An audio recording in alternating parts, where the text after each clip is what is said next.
absolutely. stretching the boundaries a little bit. Yeah, absolutely. So let's get into it. It's so good to meet you. Thank you so much for taking a minute out today. I appreciate it.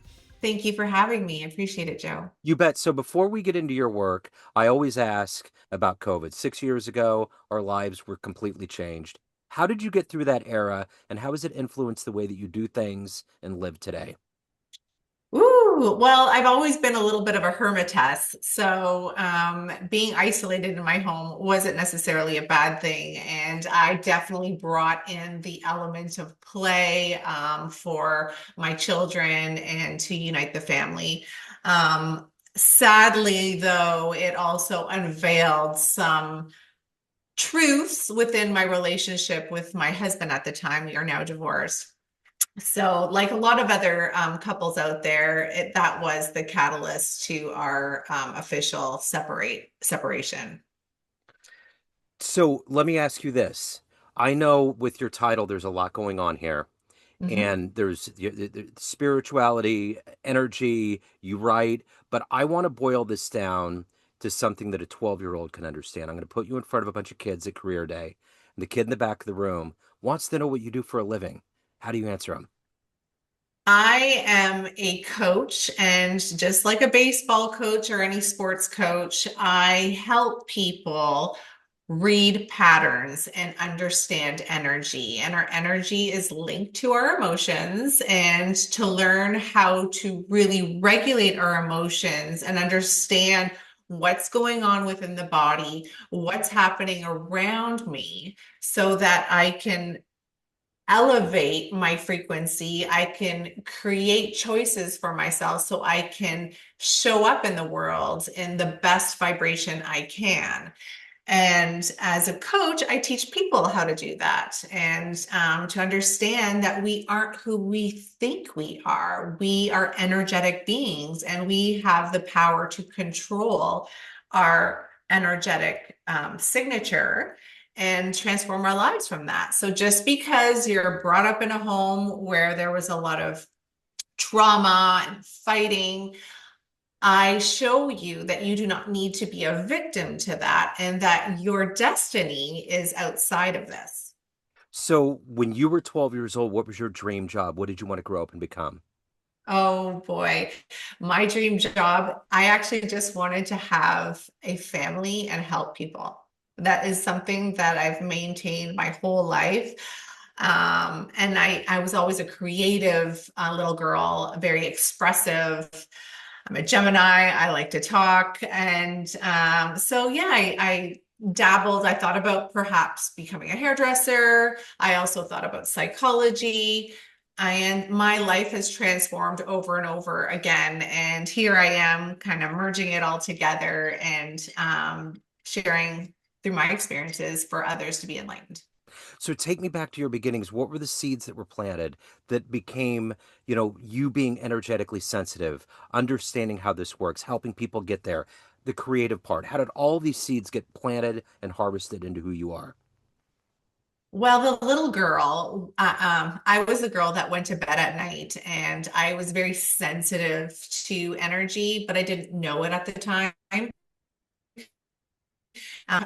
With the covers tucked underneath my entire body with just a hole to breathe out of, because I could just sense some energies present, and I was very fearful. And my mother would come in and pull the covers off, and I'd gasp for air. I was also very much an empath. There was an incident where my brother chopped his toe in two with an axe, and I felt like my toe had been chopped in two. And that was a moment that was very ingrained in me, because my parents kind of, oh, you're empathic, and they kind of just brushed it off. And I was always drawn to tarot and things of that nature, and interested in science, and a very curious little girl. So that kind of moved me into my adulthood, where I was trying to just fit in. I became everything that I want everyone else wanted from me. And I kind of pushed aside those innate interests that I had. And then at 27, I was hit by a double-decker bus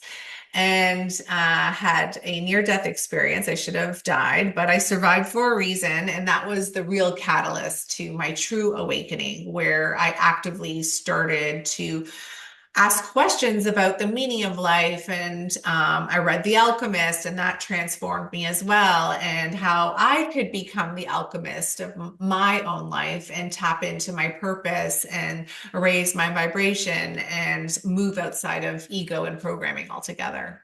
Wow. So did you see the other side when that happened?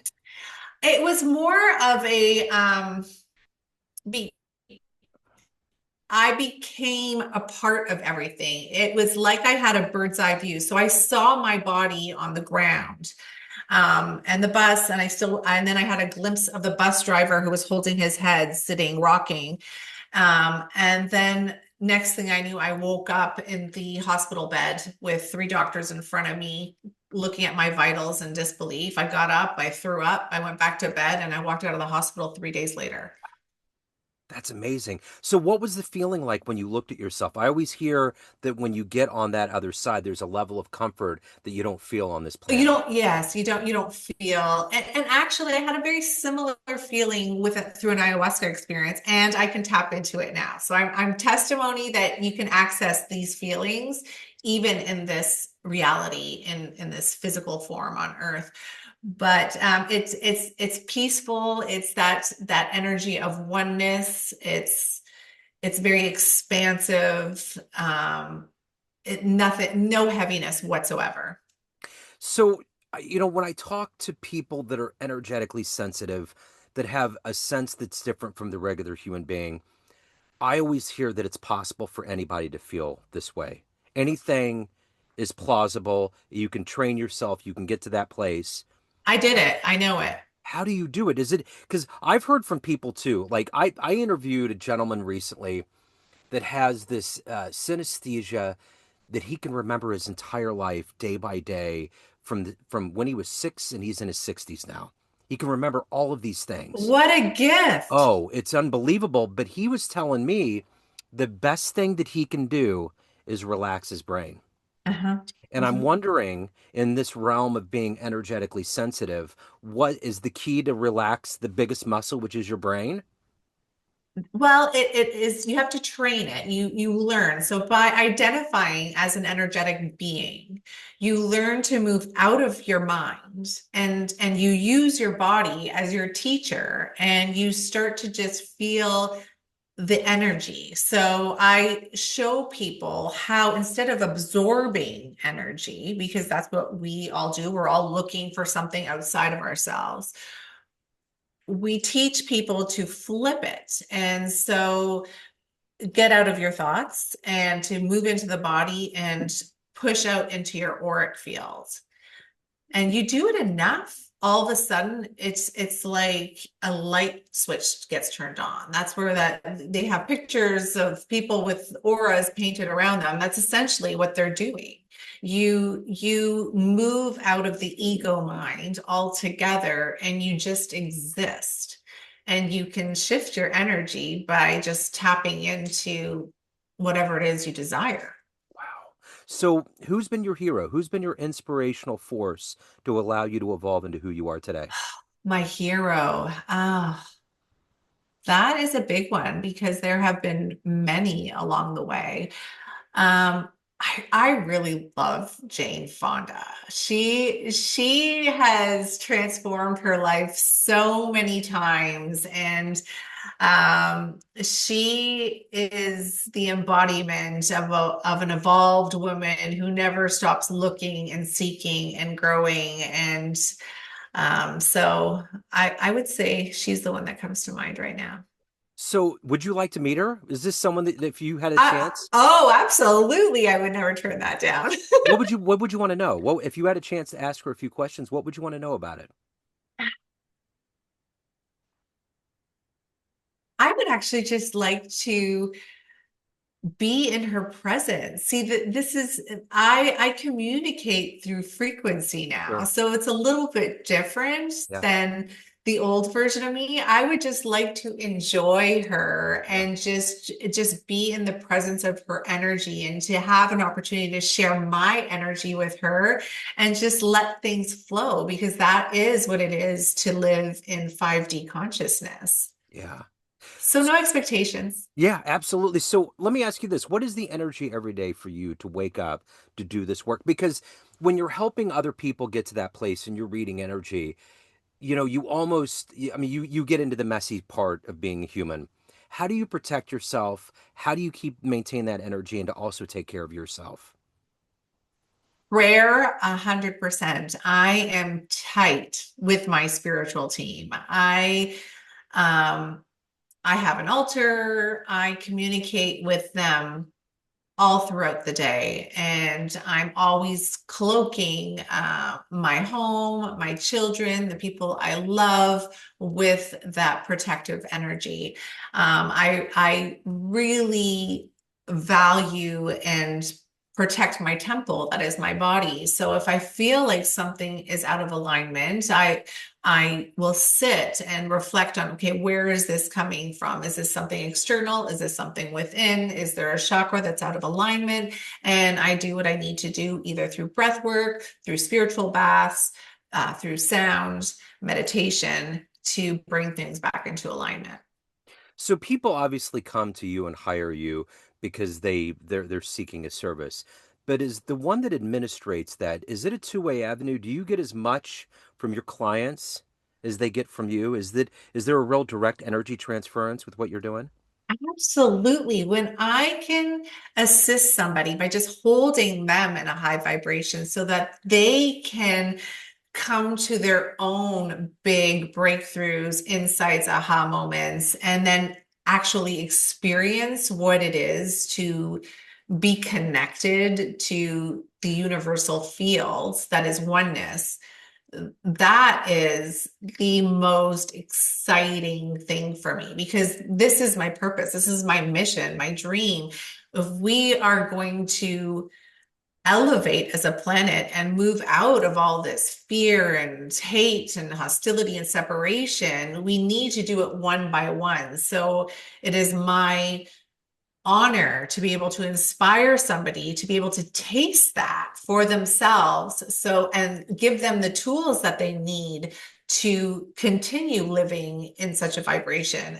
That's more rewarding than anything. So as an author and someone that obviously loves reading, I'm curious, you know, truth is stranger than fiction most of the times. Mhm. The things that just happen naturally are much more spectacular than anything we'll see on a silver screen. What was one of the more surprising client revelations or developments that you've witnessed in your life that threw you for a loop? Because nothing is road, but there's things that you expect. Was there ever a moment like that where you're like, no, did not see that coming? Ah, yes, the one woman that I've been working with for a while, we do a collaboration together. She got to experience what it is to be in her light body. I refer to it as my moon boots. I've had it a few times, and I wasn't sure if anybody else would actually experience that on their own. And for me, that was the most gratifying moment because not only did it give me the confirmation that I needed, that my experience was very real and true, I saw another achieve it. What's an ideal client? Who out there is a perfect candidate for having a certain feeling that they should capitalize on and get in touch with you? Who is that client base that you're looking for? The person that is willing to let it all go. They are so done with repeating the same looping patterns that they're willing to release their identity, to let go of the past and embrace abstract ways of being. And it's somebody who is self-aware as well. So particularly in America, And I don't want to get into politics. Things are stressful here in America. There's things that are happening that we have never seen, I've never seen in my lifetime, and I'm not comfortable with. And I feel like there's a lot of people that sense the same thing. And there's central figures that are a part of that paranoia and stress that's happening in the globe. Are you hopeful about where we're going as human beings? I mean, I know sometimes we get mired in the right now, but I've heard from people that we're on this precipice of possibly getting to another level spiritually and emotionally and as humans. Where do you land every day on being hopeful about being a human on this planet? I am absolutely hopeful. We, these towers aren't bad. Through death, there's rebirth. And yes, we are being presented with the ugly truth. And as a spiritual leader, it is imperative that we share the message that we must rise individually in order for us to rise collectively. And so, this is why people need to do the individual work. We are energetic beings. If we're feeding into that fear, worry, doubt, we're giving it ammo. So, to understand how karmic entanglement works and to take ownership over our own energetic field and to really remove all the low vibrations, all the things that are keeping us in that low vibration is essential. And how I see it unfolding is more and more people. I see humanity divided up into three groups. There's the unawakened group, the awakened group, and then the advanced human. And the awakened group is the one that is really growing right now. And they are the ones that are going to shift the vibration of this planet. And they're the ones that recognize that, holy shit, I am creating my reality. And they start to take responsibility for this. And as they break away from that unawakened group who is still sitting in that constructive energy, they will self-destruct. It's inevitable. Yeah. So let me ask you this. In Missouri, our motto is the show me state, and there's a level of empiricism that goes into all of that. And when I think about the afterlife, I tend to approach it like travel. I always go in with the best intentions. I don't know what's going to happen, but I'm open. I'm up. I'm ready. Let's do it. Let's just hope for magic. Magic. So I'm curious from all of the travels and being near death and being a spiritual advisor to people that need that help in their lives. What is your ideal concept of what you think is going to happen when you leave this reality? Ooh, I love this question. You threw me for a loop. Yes. So from my astral travel, through my experience, I hold a vibration in multiple dimensions. I've gone all the way up to the eighth dimension. And then there is that field of oneness. So the oneness is where we all are, and then we're like fragments of that field of oneness. The soul came here to have an experience and to learn about evolution, or to have an experience here in physical form, and to transcend out of the ego, to help the human evolve into its highest potential. I believe that as a multidimensional being, I can go in multiple dimensions. So I'm actually excited for what's possible outside of this reality. I made a commitment to come here as a being and help with the evolution of humanity. But in higher vibration is a higher vibration, and Yeah. those higher dimensions hold a higher vibration. Yeah. I talked to a spiritual advisor, a medium a while back, and we were just talking about how this reality, the gift of it, and how a lot of people lose sight of it, and how it's almost kind of like a Disney movie. There's all these souls that are waiting to jump into a body, right? I mean, is that, do you Exactly. believe? That's exactly how I feel. Yeah, Exactly.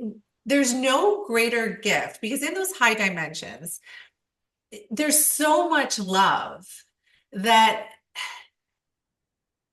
you just exist as love. Yeah. But here you get an opportunity to play, you get to touch, you get to feel, you get to create physical things Yeah. and shift ideas into form and to build. It's a giant playground Yeah. that unfortunately has been abused by ego, and low vibrations have kind of, well, they have taken over. But Shangri-La can come back. There's no Yeah. doubt. So, aside from seeking help in this life, and there's a lot of people that seek therapies and spiritual advisors and different levels of getting through this reality, there's always that chance improv moment where someone just does something nice. What's the nicest thing another human has done for you that you didn't know, that was just totally surprising, that may have rearranged the trajectory of your life? That's a good one. Caught me off guard. There have been a lot of really nice gestures, but one that blew me off guard is a hard one. Uh,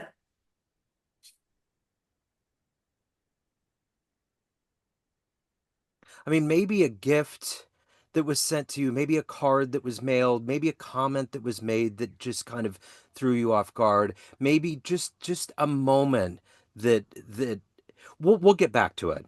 So, okay, well, actually, something is coming to yeah. mind. I received a letter from a client, and he had shared with me that uh, if I hadn't come in his life at that time, he had written a suicide note before our encounter, and he had doubt about working with me and that there was any hope. So when he shared that letter with me, years after years of working with him, the gratitude in that letter, the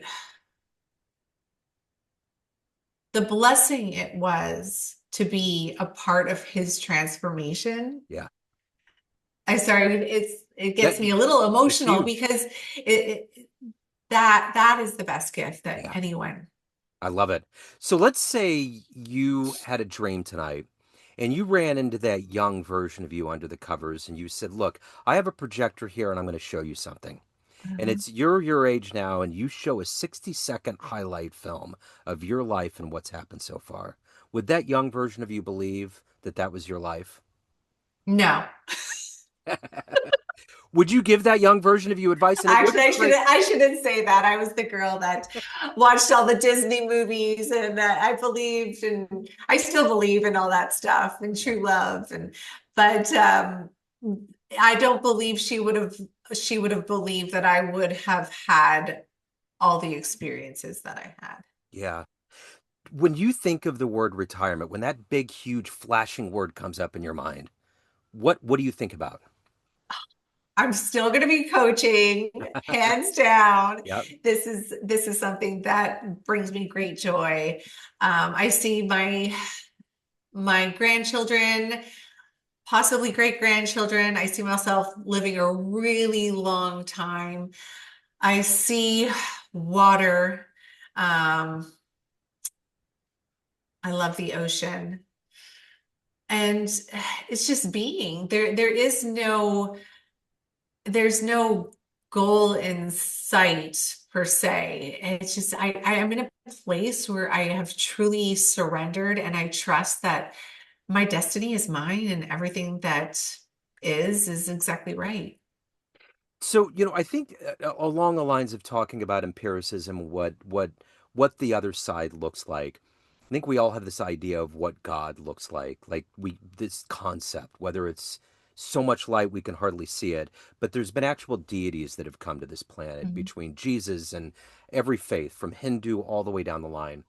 If do you think the typical brain, if we got into a time machine and went back and watched Jesus just walking by a lake, that our brains would be able to conceptualize that? If we could see Buddha in a native thing, knowing what we know right now, going into a time machine, do you think our we would get overloaded emotionally? How do you think we would perceive and conceive of something like that?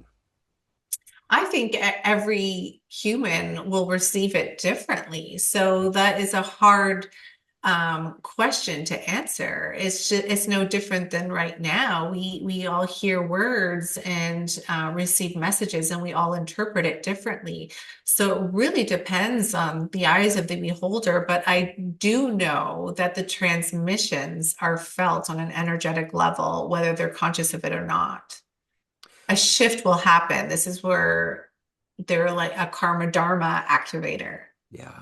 So let me ask you this. Of everything that you've done in your life, everything you've evolved to at this point, what are you the proudest of or the happiest about? Definitely being a parent. Yeah. It has been the hardest and most rewarding journey of my life to be able to put all of my practices and implement it into my role as a parent has been huge. And I see them transforming right before my eyes. And they, their childhood, like a lot of children, it was messy. And to be able to help them navigate through that and know that I'm really preparing them for their future, hands down, that is what I'm most proud of. So you had mentioned kind of picking this realm and coming here. Did you have any hand in picking the children that you had prior? They chose me. Okay. There you go. That's where I'm going. Yeah.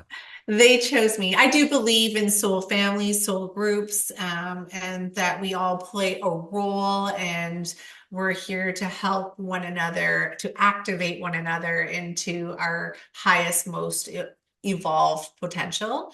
And sometimes we are the villain, and sometimes we're the hero in the story, but they both serve a very important role in our evolution. So do you remember that book, Chariots of the Gods? I never read it. Okay. So the idea of it is, and at the time, I think it was in the 70s, early 70s, I think it was a hard pill for people to swallow. But the idea of the book was that there was a race of alien, there was a race of beings, however you want to term them, that came back and knew that we were going to go down a really bad path and almost tried to engineer and help us from The star annihilation. seeds. Right, exactly. And all of these ancient ruins, from the pyramids to all of these Aztec, Mayan calendars, all of these things are remnants that was left behind. Do you believe there is some level of that that has been in place to help human beings not? Absolutely. Okay, Absolutely. yeah. I believe I'm a star seed. I communicate with them. I do believe a lot of us do come from the stars, and they hold an intelligence within them that is really anchoring in these high frequencies. And we have chosen to take on very often difficult paths so that we can lead through example and help lead humanity out of this darkness. So everyone has a perception of you, family, friends, clients, everyone that knows you, but you run the show. What's your perception of you? Who do you think you are? Well, I know I'm a spiritual being having a human experience. I'm very complicated. I'm complex. I live in a dual state. I can I understand the balance of light and dark. I can read it both. I'm no longer afraid of the dark. I'm the girl that will walk in the fires and explore what's there. And I'm very curious. I'm complicated. I'm also so much fun. I love to laugh. Who am I? I am ever evolving. So there's always this question with humans where we have to try this almost this eternal quest to find the meaning of life. But there's a lot of people that have higher intellect quotients, higher emotional quotients that say that's not the question. That's not what we should be going for. In your estimation, in your travels, in your time, what do you think is the question that human beings need to think about more than anything else? Humans need to start to become more responsible. We blame others. We're always finding excuses. I think we've lost that sense of responsibility. We want to find reasons for things, and this is why the Great Awakening is so important. We are creating this reality through the energy we are projecting, and we need to start taking ownership of this. I always think about there was a clip of Coco the gorilla towards the end of life, and they were asking questions about human beings, and basically it was like, I love humans, but what you guys are doing to the planet, no. Yeah, we're very animalistic. Yeah, right. And it's like an animal. And I think sometimes we spend our lives loving these animals. And if they could talk to us, they would be the ones that would have the wisdom. They would be the ones that would dispense what we need to understand about being humans. Because I think on a fundamental level, we've gotten enough through art and through spirituality that we understand that love is the most important thing. We can recognize love and we can recognize evil.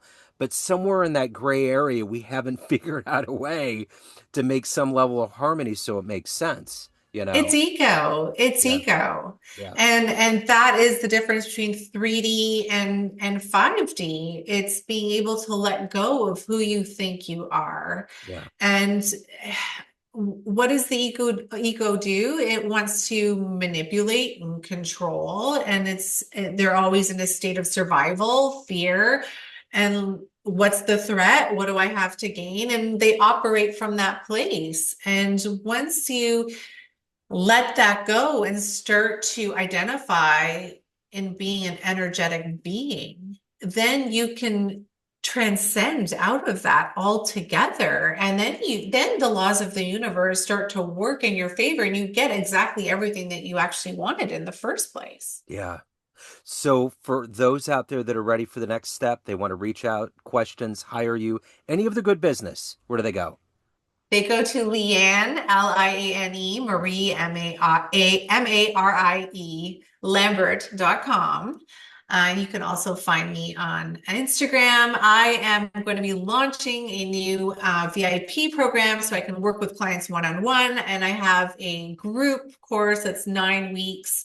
Masterclass will be starting on April 14th. And if you can't do either of those, if you read my book, there's also the audio book. I wrote it in such a way that it's relatable to absolutely everyone and anyone. Wonderful. I will put all these links in the show notes. I love the elephant back there. My grandma Rose loved elephants. She used to have them all over the place. Are you a big fan of the I elephant? love elephants. And I they love have a them. spiritual sense about them. I mean, I've heard stories about how they kind of incubate this ancient wisdom, and Wisdom. yeah, Yes. yeah, Yes. They are definitely the wisest of them all. yeah. I get it. Totally get it. This has been wonderful. Thank you so much for dispensing so much good, so much light. Thank you. I appreciate it. It's been great. Thank you so much, Joe. I really appreciated this time with you. Thank you.